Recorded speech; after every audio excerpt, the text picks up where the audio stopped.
Nyakoromogi ntiere kama kare mondo miyud weche manyien mabende mesa maka weche manyien no oikoni. Duond bura mar ODM en mana bende koro chal ka gima ntiere kod tungni maka kod kacha. En ang'o matimore e duond bura no? Jatend piny Kenya William Ruto bende ogonyon kendo yango ni chikumba manyien ma thieth en mano makare medo ji oganda jo Kenya mondo miyo ndikre ne okumba manyien mar thieth jogo magin lakteche maraga ma bende podido tiegruok mago intern doctors. Bende koro onyiso ichwang margi to kod ng'ur kalure kod chudo momigi kod migawo mar thieth magiwacho ni ok en kalure kod winjruok mane gintiere godo. Kaachiel kod weche mag pioula bende koro chando gande gwenge mag Nyakach magi to kod mok mathoth nyakwara Mugajwang magi weche momiyo pek.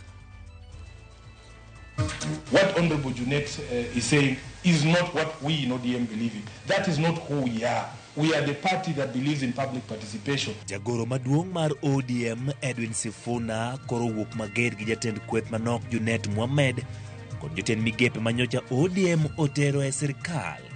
Dibed ni ODM yiengni.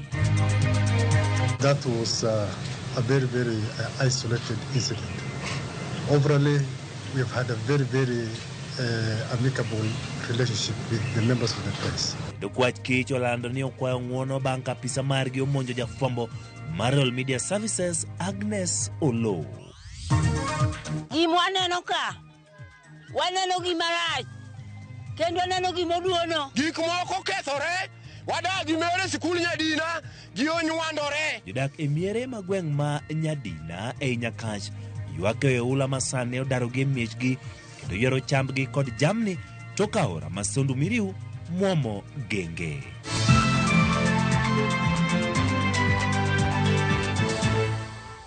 Kaka pile layo matudruok kari adek auchiel nonono yoda chiel kachiel e YouTube, Facebook achiel kod X mar Ramogi TV. Wago kodi mbake weche manyien mokelo nigi lak sechegi. Nyinga Ochieng Emmanuel, jaloko marwa en Belinda Dhiambo, bed kodwa e chakruok nyaka giko.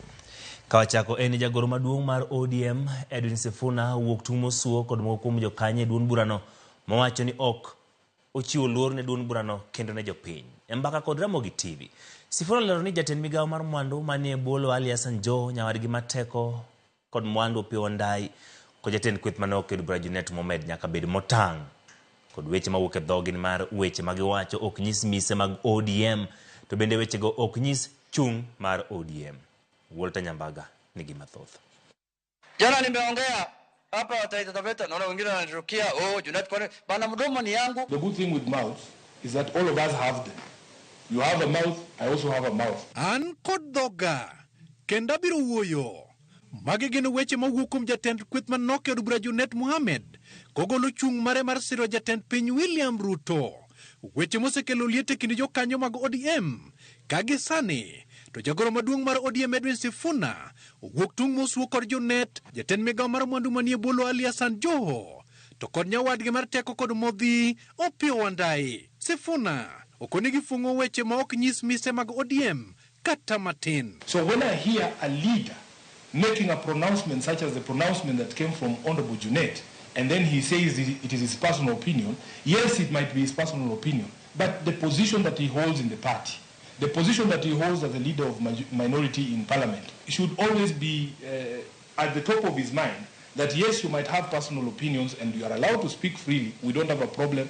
People might take it that that is the position of ODM.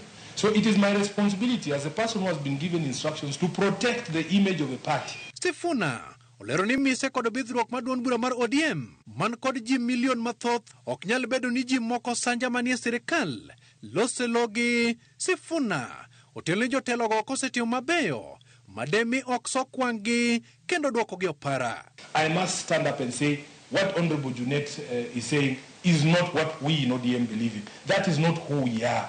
We are the party that front-loads the interest of the people. So when he speaks like that, and it is good, he says it is his mouth, it is his siasa.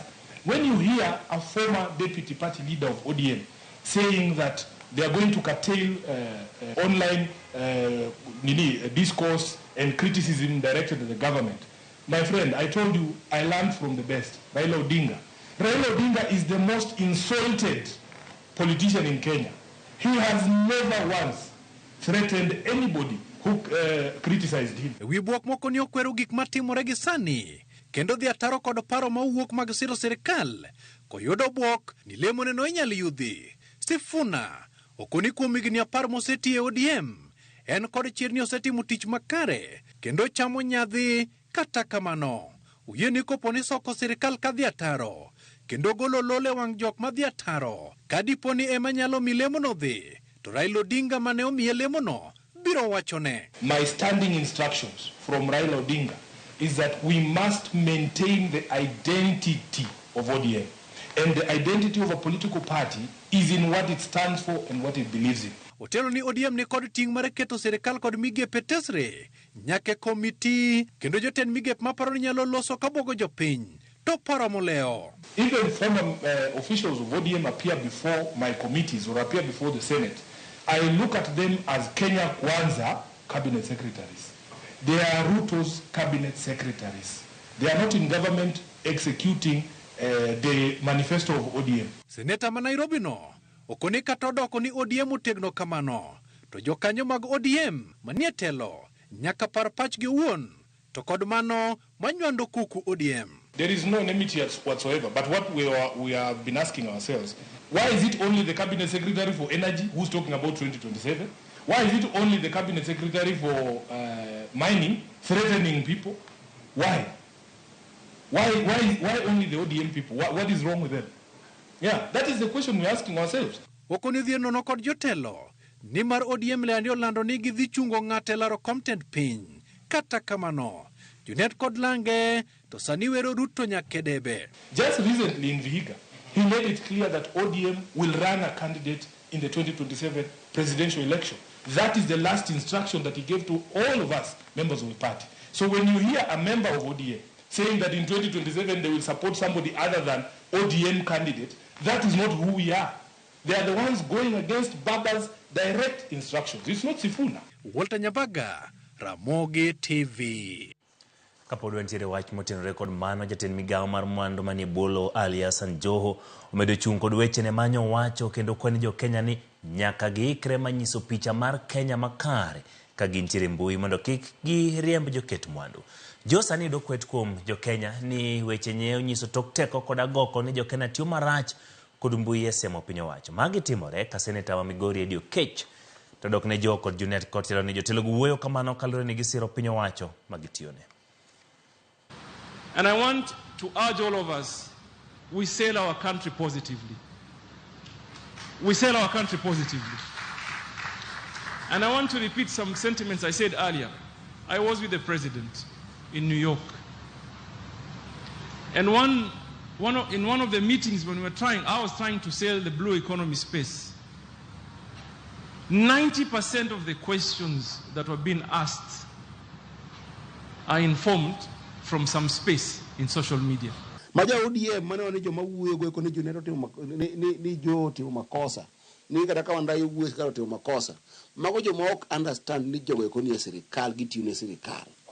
Wan kaka jo ODM wan tijwa watimo tiyo kaka party jogo ok tine party e sirikal. Wandai Mbadi Joho go Paranya nobiro nyaka e od bura mar ODM magiwe tijegi madongo dongo mane gin go ODM nikech ne gidonjo e sirikal kaka waziche mantie e sirikal. Ka minister mora mwantie e sirikal nyako chungi sirikandno mane gima nyaki expect dhi chungi sirikandno endo ni wan kaka ODM waonge sirikal ne waoro experts magwa modhi individual capacity maggi e sirikal. Jatend piny Kenya William Ruto singone jopiny ni onge chin mibadhi mora mora mabiro mieno kumba manyien masha e bwo piny owacho mare. Jatend piny manye loso e kinde yango romo mar joket mwandu manyo bagi vipingo e kaunti ma Kilifi bende okwedo weche maliekore ni chenro mar ng'iewo mwandu mag thieth notime yor mibadhi. Simfros Okenda ni kod ler. Sirikal odhi nyime gi dok ne okuma manyien ma Social Health Authority gisingo ni okuma no biro bero weche mag thieth duto e pacho ka. Jatend piny William Ruto singo ni onge chin mibadhi mora mora mabiro mieno okuma manyien mar thieth no. I want to assure the country that the challenges of fraud and corruption that had bedeviled the NHIF, they will never be, as so long as I am in charge, they will never be in our universal health coverage plan. Ruto oyango ni chenro mar SHA ochane yo makare mar kedo kod mibadhi maket gi manokwako kuma machon mar NHIF. Anybody who says they were forced by the national government to sign whatever contract, those are conmen and they are liars. You have to be a fool to be forced to sign the wrong thing, and you actually sign. Where you know, and you go and announce that I was forced. Jatend piny mane lose kinde yawo romo mar joketo mwandu e kaunti ma Kilifi bende okwedo weche maliekore ni chenro mar nyiewo lony manyasani ma idhi tigodo e nyiewo mwandu mag thieth ne ni kod mibadhi. Komachielo jalup jatend piny Kithure Kindiki mano chope nyasi mar sidho gudu ne jopuonjre mag KMTC bende opako kuma mar thieth mar SHA kowacho ni muodo lak masani neno e chenro no en kaluwore ni pod onyien. As a responsible government, we remain open to ideas and proposals that will better improve the rollout and implementation of the transformation agenda for the health sector, especially through Taifa Care, the universal health coverage. Magi kamoko kuom jokanyo e sekta mar thieth kamoting'o jochiw thieth kod jotuo to ywagore yo e wi okumba mar SHA. Simfros Okinda, Ramogi TV. Toka chiel kuom apisas mag okwach kich monjo kendo kelo hinyruok ne jafwambo mar kambi mar All Media Services Agnes Olo. Ogai mar okwach kich Amin Mohamed koro kwayo ng'uono kendo lero ni gibiro chiwo tiegruok e kaka obila nyalo bedo gi tudruok makare gi jofwambo. Komachielo, ogai mar obila Douglas Kanjo chiwo moko kuom okenge ma giseketo mar neno ni arita ma pacho ka ni e rang'iny mamalo ahinya e kinde ma oganda ochomo nyasi mag Christmas. Nyakidi lero mathoth. Ma e kaka nyochalo. Apisa mar okwach kich ineno ka monjo jafwambo mar kambi mar Royal Media Services Agnes Olo. Apisa no ineno ka temo mae masind goyo picha kata kamera mare gi thuon.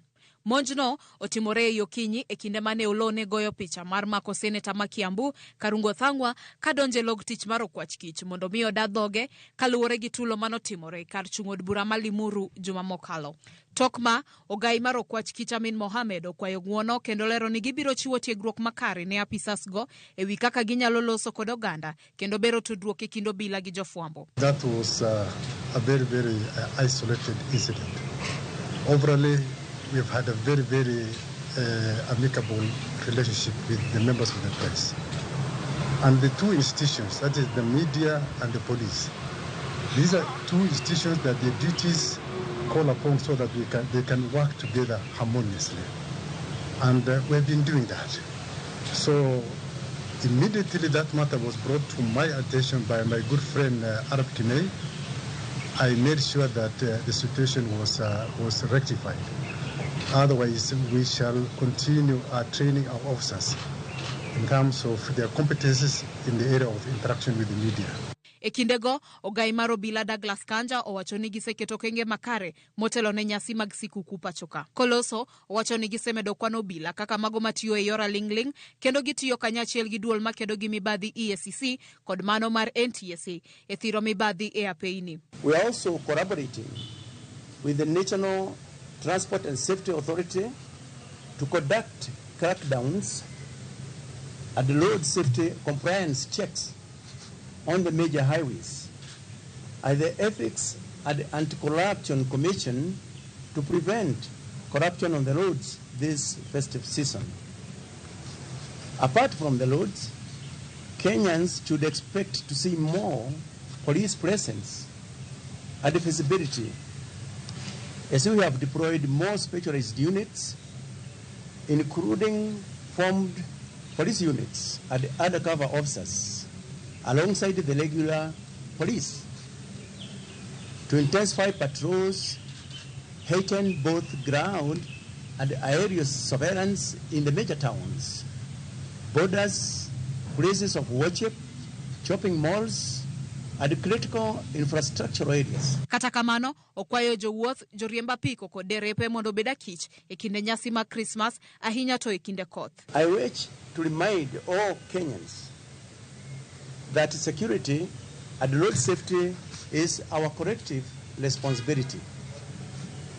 Accordingly, we call upon all drivers pedestrians, cyclists, border riders, and the passengers to comply with traffic regulations, rules by avoiding operating unroadworthy motor vehicles. Kaluwore gi nonro margi chakre dwe mar achiel nyaka 11 higa mokalo, ji 3,469 nowito ngimagi kipimo gi ji 3,681 ma higani, medruok mar 6%. Komachielo, ji 20,239 noyudo hinyruok ahinya higa mokalo, kirango gi ji 21,600 ma higani, ranyisi mar medruok mar 7%. Efinya Kidi, Ramogi TV, Nairobi. Lakteche maraga e pacho kama ngima na obago ng'anyi boma Nairobi ka kwedo paro ma migawo ma thieth bende godo kang' machulo gi ataro kod winjruok mane gibedo godo higa ma 2017. Lakteche gi mane ochopo nyaka migawo ma thieth okwedo telo mar ma jatend migawo ma thieth Deborah Baraza ma ikoni nyaka ne donje apisi pok owinjo wechegi kata bedo ni en achiel kuom gik mane okelo ng'anyo dweche 4 mokalo. Nyaka ne gichak tich dweche 4 mokalo tarik 30 dwe mar 11 koka nyochulgi. Osara magikoni ok girwako nikech otin kalore gi girimiti mar higa ma 2017. Judith Omondi ni kod ler. That we may have to sadly proceed on this strike on 22nd of December 2024 if the government fails to honor this agreement.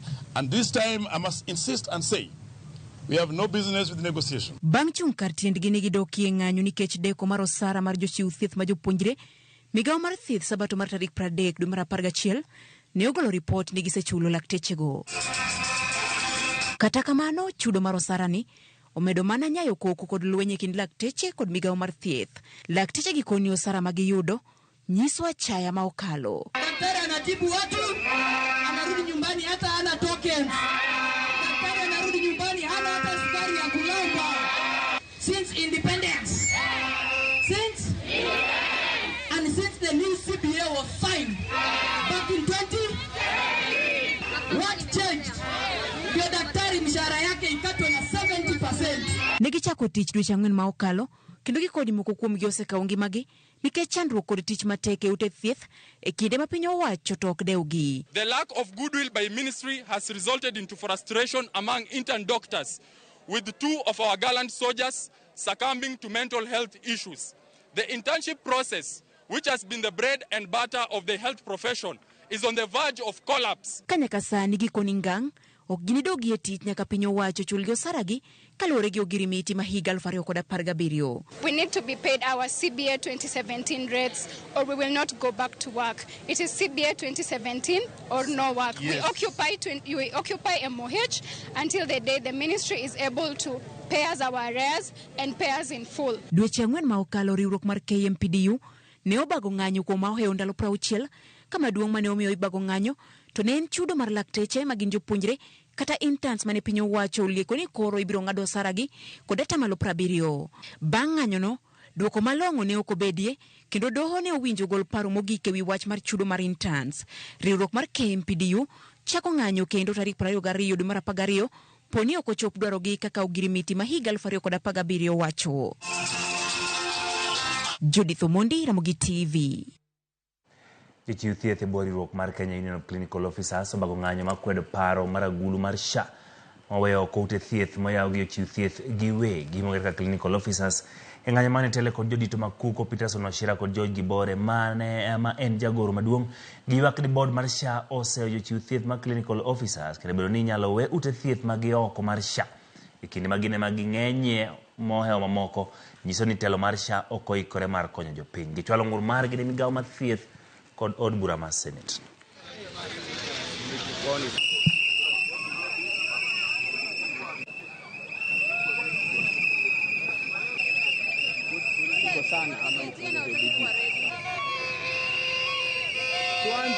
Wakati ambapo tulivuka kutoka NHF na tukaingia SHA, wale ambaye ni viongozi katika hiyo board wakafanya uamuzi wa kipekee ambao uko kando na sheria, wakasema kwamba wale zile hospitali zote zimerejesiwa under the Clinical Officers Act hazitaingizwa katika SHA, na hizo ziko zaidi ya 1,000 na hizo hospitali ziko katika vitongoji duni vile ambayo inasaidia Wakenya walala hoi. Riwruoge moingo 2,000 omi milome ni idhi lorgi kaluwore kod rem luwo dwaro mag chik kaluwore kod duol mochung' ne tayo tije mag riwruoge ma kamago pok giyudo kwayo mar kawo lesen mar tich kuomgi ka koro migi ndalo 15 mar yudo lesen go. Kaka jafwambo marwa Efi Nyakidi lero okang' ma kama bende duolno wacho ni en mar geng'o timbe maricho ma itimo gi riwruoge mamoko. E ote moyiedhi mar gaset mar piny owacho, ogol listi kendo chiw milome mar wito oko lesen mar riwruoge ji giwegi mokalo 2,000. Kaluwore gi jata tije yor kojolo mar Public Benefits Regulatory Authority Lyndon Nicholas, achudhe moko osedonjore kendo siro moko kuom riwruoge gi e yor omenda. There are unscrupulous individuals who fashion themselves as donors, but they are not donors. They are people that have illegitimate and illegal funds. So, because a PBO is struggling for funding in order to give services or projects, they approach everyone and anyone who is a willing donor. Riwruoge go oting'o Sakaja Johnson Foundation miteno gi gavana ma Nairobi Johnson Sakaja, Mudhomi Njuki Foundation mar gavana ma Tharaka Nithi, Ken Obura Foundation mitudo gi jaod burano machon ma Kisumu Central, Bob Ndolo Foundation mitudo gi jasiasa Bob Ndolo, kachiel kod maendeleo ya wanaume mabende kedo ne ratich joma chuo pachoka. Kaluwore gi chike ma pacho kaendi, mondo mi riwruoge go ta chenro gi yot, owinjore gibed gi lesen mamiyo gi thuolo mar tich. Kata kamano, riwruoge go oserem kawo lesen manyien makonyo gi e tayo chenro gi. You will find that there are people who have defaulted for 10 years, 13 years, 15 years, 10 years, 5 years. Why would they actively look for donor fundings on a day-to-day basis to fund projects and forget to file returns? People forget that there are statutory requirements. So this is just a reminder to the sector that they need to carry out their obligations in accordance with the law. Moko kuom riwruoge mayudore counties makaluo gin kaka Homa Bay County Youth Forum mayudore county ma Homa Bay, Kisumu Cervical Cancer Center mayudore county ma Kisumu kendo konyo e thieth mar tuoche kansa mopogore, Migori Development Empowerment Community Program ma e county ma Migori kod Siaya Institute for Integrated Research and Development mayudore county ma Siaya. Mamoko gin kaka Lego Usonga Youth Empowerment Network, Bondolo Foundation, Luo Social Forum, Joa Kech Foundation, Mfangano Island Girl Child Network, kachiel gi Suba District Peace and Reconciliation Development e kind mamoko.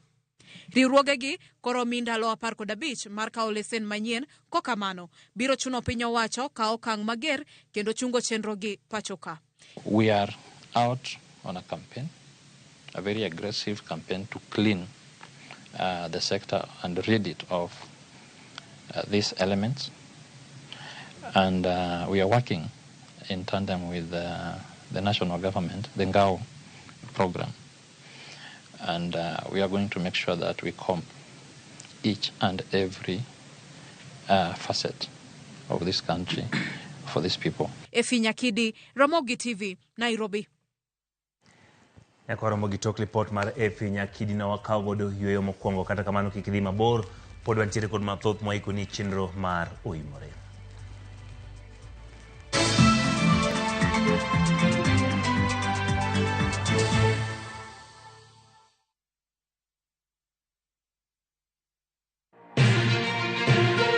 Kowuok e chuny boma ma Nairobi, machiegni gi Naromoro, kokale gode koda ore kendo mol e gwenge duto ma pachoka. Okinyi kokinyi wayango ni kaka piny oru. Ma en Rupe, kama wami nonro to kod chal mar fwambo. Wa encourage conversation. wamenyo ni weche mamako ngimani.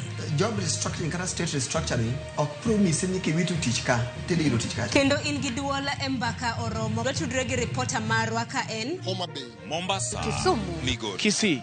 Wabedo gi twak kachiel koda ka jolony weche mopogore opogore. No, wamiyo parliament a lot of authority. To authority no gitiyogo mana mondo konygi. Tudri gi Joyce Oduor, Sharon Ong'ao kod Cleophas Oluoch e chenro mar Rupiny kod mbaka oromo. Wuok tich nyaka tich abich, chakre sa 12 okinyi nyaka sa 5 onyango e Ramogi TV.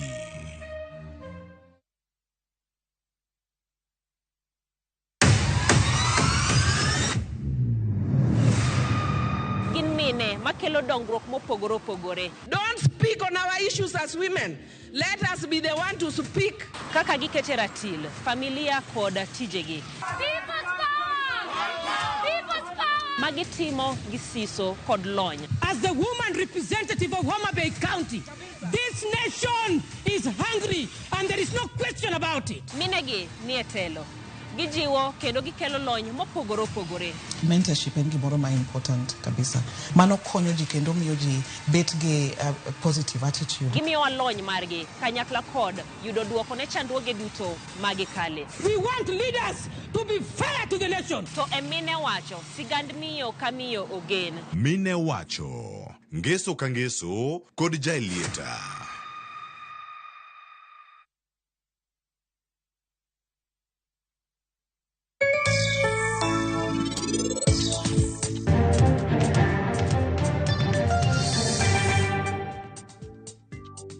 Oye ni kinyo nyalo miya bas. Utero siri tich gi bas. Not bas ma bas.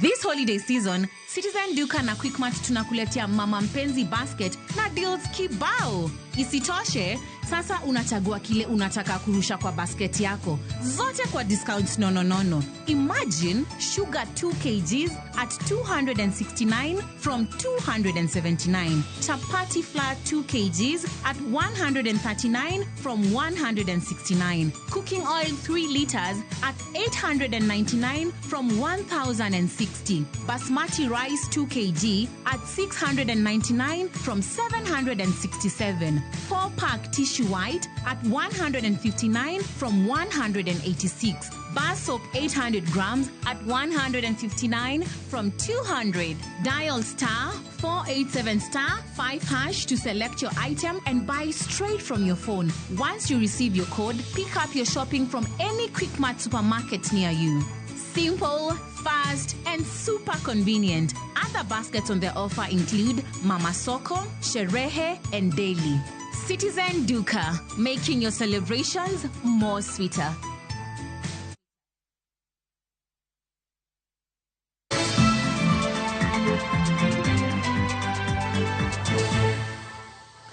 Erokamano kuom medo kete Ramogi TV mayo jodak 1,000 moko e gweng' Manyadina e Nyakach koro ywak e ula masani daro gi miechgi kendo ywero jambgi kod jamni to ka oru masondu miriu momo genge. Jodak go makoro kwayo konyruok kotere kod midhiero mar pong' mar pino. Jot mane skunde kod ute wedegi Millicent Adhiambo miyoler.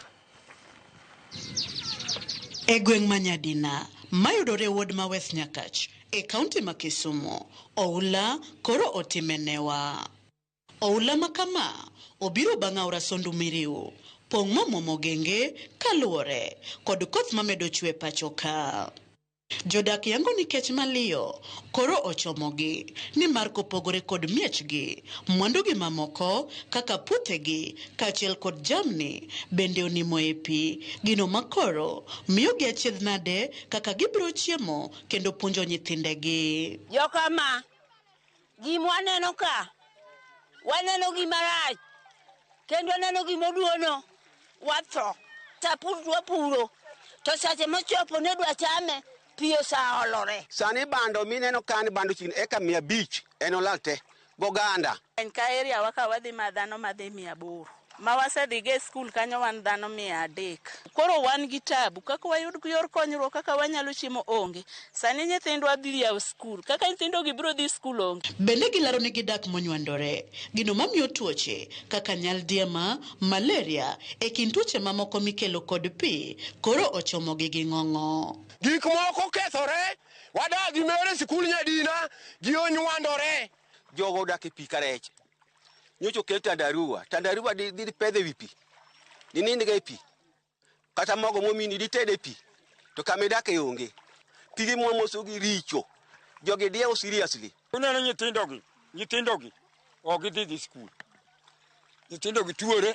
Giseyo jotelo mane giyiero ni ojwang'ogi kaluore ni midhiero makama osedak kodgi higni kendo medo rocho ngimagi kata mana nyadidek higa ka higa. Nyocha watero jotelo Jotelo ok nyal konyowa. Wuodwa ni kama nyocha watero. Na duma wuodwa wuor. Pok anene buta ka. Nyaka nwachak chandore. Koro wadwaro dhu penyo min buna wanyakach. Aduma wuno wuor. Ni en kanyo to jok ma nogo ne kura to thote. Penwa uru MCA. Marwa mane wayiero. Ni to eto en kanye. Ma ji hinyore malich kamani. To gilinga linga. Kwayo gine sirikal chalo kamae. Appeal ne jo county, national government, mondo bi owinj ywak wa. Wasebet kwa ywak dwe mar 4, dwe mar 8, dwe mar 12. To pok wayudo permanent solution mondo gino bet solve. Jo Sangorota wambe wa jo Kenya, ngiwa uru wambe ung'ini to be. Osuru dong wagolo, koso kugolo osuru. Tang'o ojwang'wa kama. Omiyo waywak konywa uru kelwa uyedhe. Kata umiwa pesa, umiwa ng'o, to pod ok nyal konya ahinya. Wabiro kawo to watiyogo ndiyo, to pod pong' pi te en mana kama. Gima duong' mana kwayo ni kinyalo yud kaka igero dam miwacho, to ger mondo gernwa genga oregi, ma pi nyalo bet ni koro donjo luwo wang'e tir ka dhi nam. Koro ok duogi nywa okoku. E kinde ni makoth medo chwe pacho ka aula bende rocho ngima oganda mathoth. Jodak ma Miriu bende okotony. Gikwayo konyruok mochwere kuom sirikal ma giwacho ni osejwang'ogi kinde ka kinde ma aora Sondu Miriu pong' kendo ywerogi. Millicent Adhiambo, Ramogi TV, Nyadina, Nyakach, Kisumu County. Wadhi game jodak ma game county ma Siaya kwayo bad migawo mar arita mondo wek nindo kamoro achiel karanya konchiel sima gitimo nonro e weche mag arita moserochore e gwengego. Jopiny kaachiel gi jaod bura mar county ma Siaya Christine Ombaka kod jotelo mag duond bura mar ODM wacho ni bad migawo mar arita dhi mos kendo yulo e timo nonro mar fwenyo joma ne ogolo koko mane otimore e kinde yiero mag duond bura mar ODM e gwenge ma kono. MCA ma North Game Collins Ongwen wacho ni obila ne oniro nyakonchiel seche mane gitimo nonro mar fwenyo joma ne okelo tulo e kinde yierogo. Koro gikwayo gai ma kojolo mar ODM Peter Anyang' Nyong'o kod jakom mar duond burano Gladys Wanga olose wachno. Alitoka asubuhi kwenda kazini, anafanya kazi Rams, na kumbe walikuwa hired na mwanasiasa wa game kuja kuwasaidia kwa elections ya party. Sasa wakati ilifika wakati wa opponents zao, sijui walikuwa nagombania nini. Gari ile alihaya, gari driver akatoka na gari na akawacha watoto wawili, mmoja wao ni mtoto wangu. Sasa wale opponents walikuja wakafukuza watoto, paka watoto wakajifanya wakajaribu kujificha kwa nyumba nyingine hapo juu. Hao watu wakawasaka kutoka kwa hiyo nyumba, walitolewa, wamepigwa. Mtoto wangu amepigwa mob justice. Mtoto wangu amepigwa, amewachwa for dead. Jameni, usaidizi inatakikana jameni. Sababu gani? Mtoto wangu ameumizwa vibaya. Tena ameumizwa vibaya.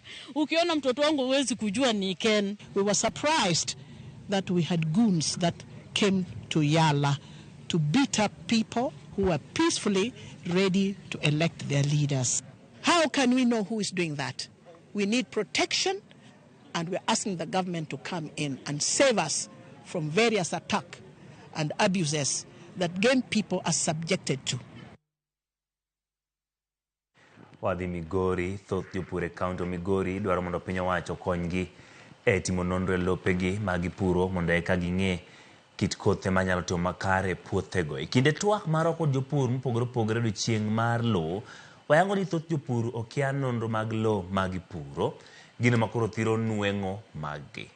Joma nigi ler. Piny owacho ka otenre, wego mok mago mag piny owacho osebedo ka keto maino ene ni piny Kenya obedo kod chiemo moromo ka gijolo jopur e yore mopogore opogore ma oting'o miyogi kothe, mbolea nengo moyweyo kod kata chiwo puonj ne jopur e yor pur makare. Maya osemimo kuom jopur oseyudo nweng'o maber, ka moko bende puothegi ok tim maber kata bang' tiyo kod kothe kaachiel kod mbolea madwarore.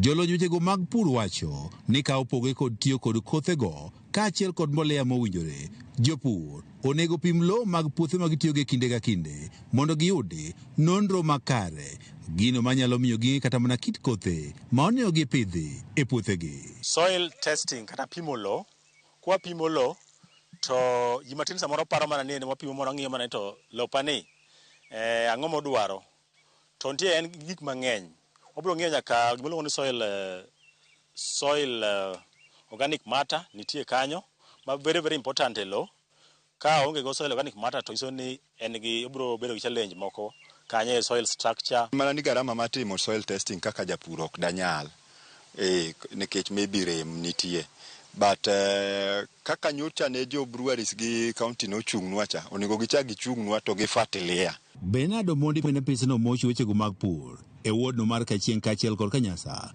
e sabkano Manyatike lero ber mar pimo lo ma ipuro kabilo jiwo jopur mondo koro pim lopegi. Sama isepimo lo to ibiro ng'e ni lopani ang'o modwaro to ang'o ma en go mang'eny. Koro kiseng'e gima odwaro ting'e kaka koro cham minyalo keto kanyo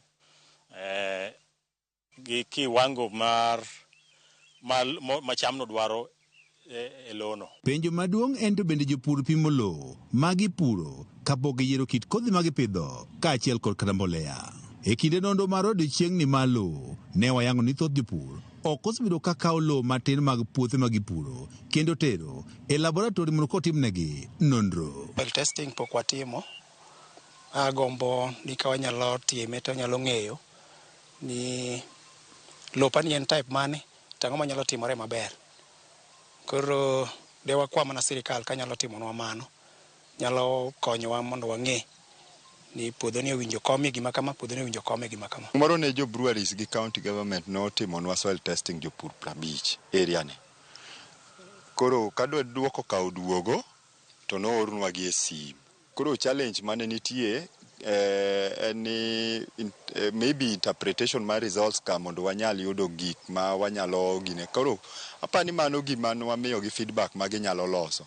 Koro kaka sirikal mostly lo mwakao itero ne jo kalro machon nen kari koro kone mipimo gie bende results koduogo to wakuono jopur ni alo pino result no duogo tima.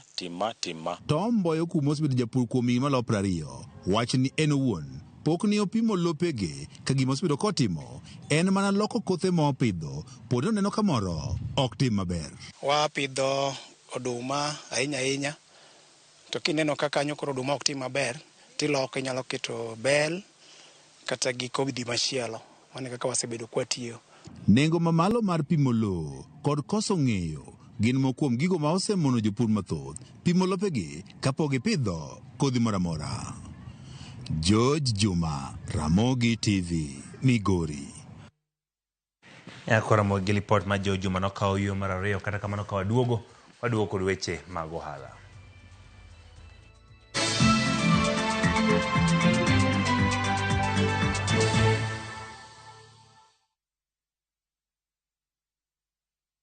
Explore Vietnam's beauty with View Travel.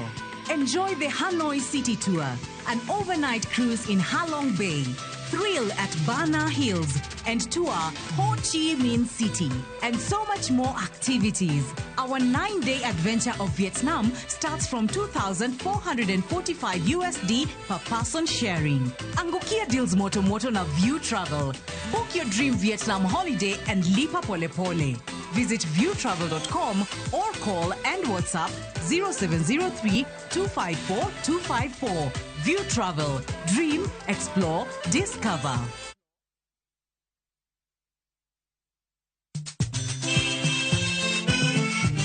Negin sigendni lakini aningine samini bazuma ze najichwadi tu nyiseche mag thum mane oda mimi nalo jambo la nisombo akili wadwaro ng'eyo kama gik moko duto ne odhi maber kod kama ne ok odhi maber. Olene ni chiega to jonyuol ne jolemo kabisa koro ne ok dwani japimo nyargi koro nodhi maya olega. Ng'e wende weche mopondo kod chiwruok mane omiyo gibedo jothumbewa. Atemo kano sigana mag joluo. Gene chakruok mar gimoro nyaka bed ga gi gikone. Safar ma wan go mar music mar thum en safar mabor. Riwri kod Solomon Atito Kafaya e chenro mar ng'e jothumbewa. Tich Abich, Sari Okinyi, kik bai.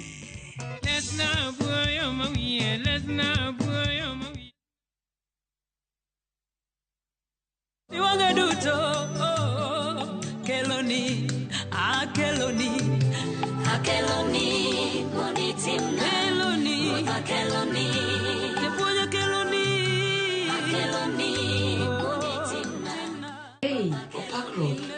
Macaron Gift.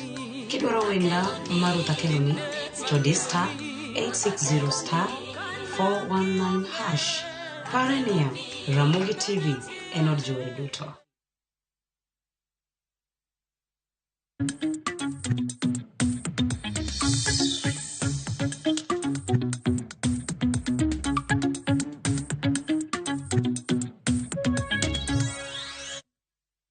Wadonje mesa mar ohala safar ma Safaricom maideno ni Safaricom sambaza furaha kawuono Gotache County ma Kiambu. Kambi no dialo kastembe gi mich mopogore opogore, kambi tudruok limo gwenge duto mapacho ka seche ma gihingo higni 24 nyaka ne gichak chenro magi. Frederick Omondi Mioler. Elimbe margi mar limo gwenge duto mapacho ka ebo chenro mar Safaricom sambaza furaha. Kambi mar Safaricom koriwore gi Royal Media Services kawuono donje kaunti ma Kiambu. Jodak magwenge mane gilimo kayudo thuolo mar romo gi jolendo mag Royal Media Services kaka Melody Sinzori, jolombweche kaka Inspector Mwala kod jongolo magihero. Ni siku ya kusambaza furaha kabisa na Safaricom simu na wakati huu. Kile ambacho tunawahimiza wasikilizaji wetu pia na watazamaji na wafuasi wa Safaricom ni kuwa wawe chonjo pia. Maana kuna conmen wengi sana. Pia tunazungumzia data protection.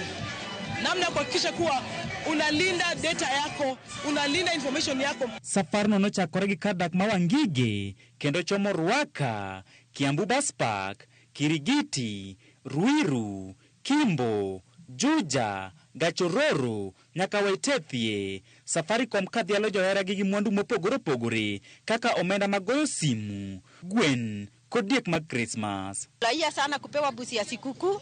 Roho yangu imefurahi na Mungu ni mzuri. Nataka kuambia wateja wa Wangige kutumia M-Pesa, pesa yako itakuwa safe. Utumie app ya M-Pesa na utumie pochi la biashara. Nimeshukuru sana. Safaricom bagonyasi ni margone kastembe gero kamano. Kuom chung kodgi kuom thuolo mar higni 24 nyaka ne gichak chiwo chenro gi pachoka. Gikwajo Kenya mondo obed motang' gi achudhe mag simu magochonegi ni gin apisas mag kambino. Leo pekee tutafungua 5 more shops that will bring care close to our customers. You know, tuko na only about maduka about 40, lakini tumeona customers wetu wanataka huduma karibu. Kwa hivyo tumefungua nearly 500 maduka 500 across the country just to bring service close to our customers. We are celebrating another milestone for Safaricom where we have now achieved 34 million M-Pesa customers, and this can only be possible due to the faith and trust that has been given to us by our customers. Odichieng' makiny Safar ne chakre gi Ruai kendo chom gi Dhunguri, Kinka, Utawala, Mradi, Pipeline, Mlolongo, Athi River, nyaka Kitengela. Frederick Omondi, Ramogi TV. Tendwath ma Mombasa koro jioro were jogo man kod ng'ol kaachiel kod mine mondo mi okaw ng'ala manyime mar oro kwa mag yudo orak mopogore opogore ma ichiwo e dho wadhno. Kane loseno mane okelo kanyakla jopiny machionegi tiegruok e yore mar oro kwa ma kamago, Evelyn Imbugha motelo ne chiwo oragego koni thoth jopiny rem yudo thuolo ma kamago ne mar ok giluw chike mowinjore. Moko kuom jopiny ne bende ojiwo tend KPA mondo mi ogar gi chien moko kuom josiasa kaachiel kod jotelo mosebedo kakawo thuolo mag orage monego tim gi jogo modak kod ng'ol kata mago jende. Kata kamano gikone lokruok sani nitiere ni mar ewi wach chiwo oragego kopogore kod kinde mokalo ma ikone mibadhi ne otimo enewa.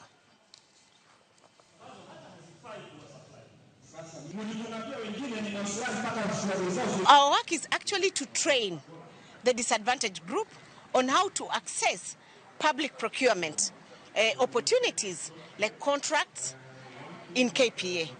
We want to assist you and train you on how to access them through the SAP system, and also to do what is called supplier development. How do we do it? Tumeleta sponsors wetu from the banks who are supposed to now showcase what they do in terms of LPO financing. Tuko na wanachama wengi ambao sasa hizi wameanza kufanya biashara, na kufikia leo tuko na wanachama zaidi ya 200 ambao tunafanyia kitu tunaita LPO financing local. So hawa wanachama wanaweza kupata mikopo na wakafanya supplies KPA. So hii ni siku njema sana kwao sababu wanapata ufahamu na pia wanapata njia za kupinda na kupata fedha. Tu pale walikuwa wamejipiga kifua wanasema ati wao walisupply kutoka 30 years down the line. Watu kama sisi ambao ni wageni pale tumepewa opportunity, tungeenda wapi? Kwa hivyo hii mambo ya kujipiga kifua na kusema sisi ni supplier wa kitambo na tumetolewa katika system, hiyo mambo ikome. Sio kama wakati wa kitambo ulikuwa unaambiwa nenda kuja kesho, nenda kuja kesho. Saa hii unaenda na unasikizwa vizuri na mambo inaendelea na kutatolewa vizuri.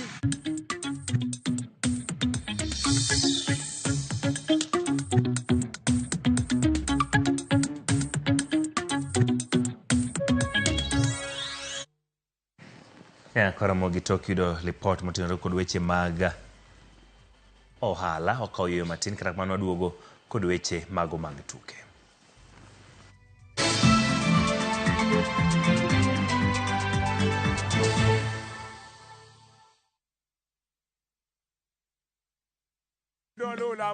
Bed kodwa e wuodhni ka wanono kit timbe mag anyuolawa. Oyundi no ne en winyo mayot. Sama nodhi chiemo, ng'ama ok ohero tich matek. Koro nyako ringi kodhi chiemo. Ema nomiyo chake kamano. Gin kido mamiyo wabedo kaka joluo, sigendni mopogore opogore mag dhoudi mag luo. Chiro ma kiti pando chira. Gini dwa chako ndeti mos. Okelo ni ahonda. Dil majony. Luweche mag luo mopogore opogore. Moro ka moro kuomgi nigi ranyisi mopogore opogore. Wuon magolo ng'ani ka wuongi watero wadhi gone dala. Koro telo gi le to gi gweno. 111 Lu chenro ni ngeso ka ngeso saa 1:45 otieno e Ramogi TV.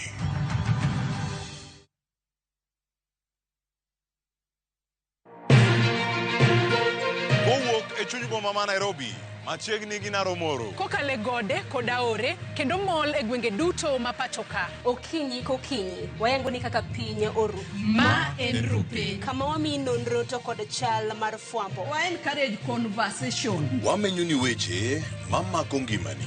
Job restructuring kata state restructuring ok promise ni kiwitu tich ka tili tich ka. Kendo in gi duola embaka oromo. Watudre gi reporter marwa ka en Homa Bay, Mombasa, Kisumu, Migori, Kisii.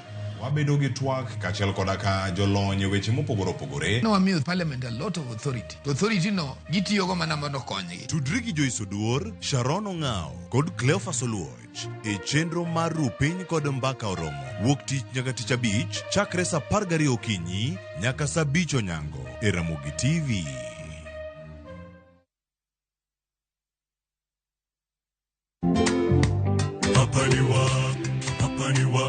Fweny ngima maber e wach Nyasaye. Kikipondi, kikiring, chung' malo ti wach Nyasaye, gigo duto min go. Winj wende mag dendo kod pako Nyasaye.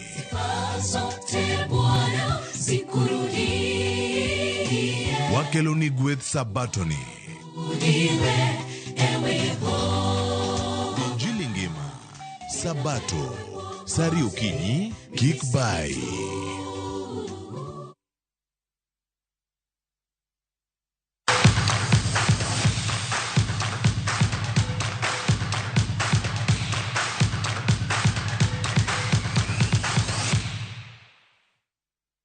Machiegni weche mag tuke, tim mag Gor Mahia oidho nyaka namba 4 e mesa mar tuke mag adhula lig ma pacho ka tok muomo ohinga mapek ma Atalanta FC tugo manyo bage paw tuke ma Dandora.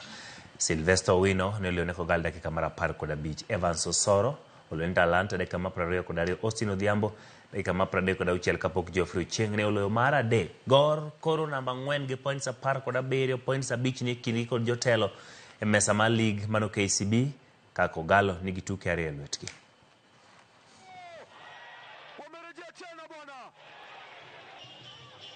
Sharif Musa Sirengo SM7 Austin Jabolaro Odhiambo 1-2 ile Jabolaro Rolls Royce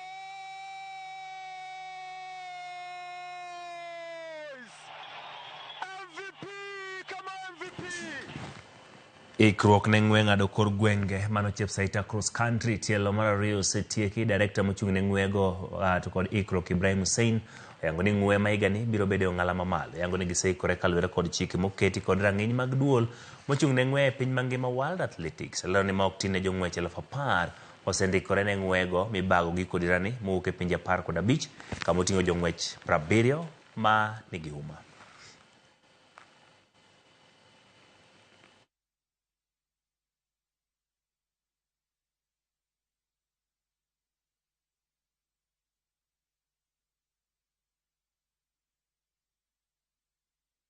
The highest number of all 800. Yawuot Enzo Maresca Chelsea ne odinone Southampton e paw gi ma St Mary's e tuke mag lig maduong' ma Uingereza ka giloyo gi gonde 5-1 e tugo moyo ka Chelsea ogo tache namba 2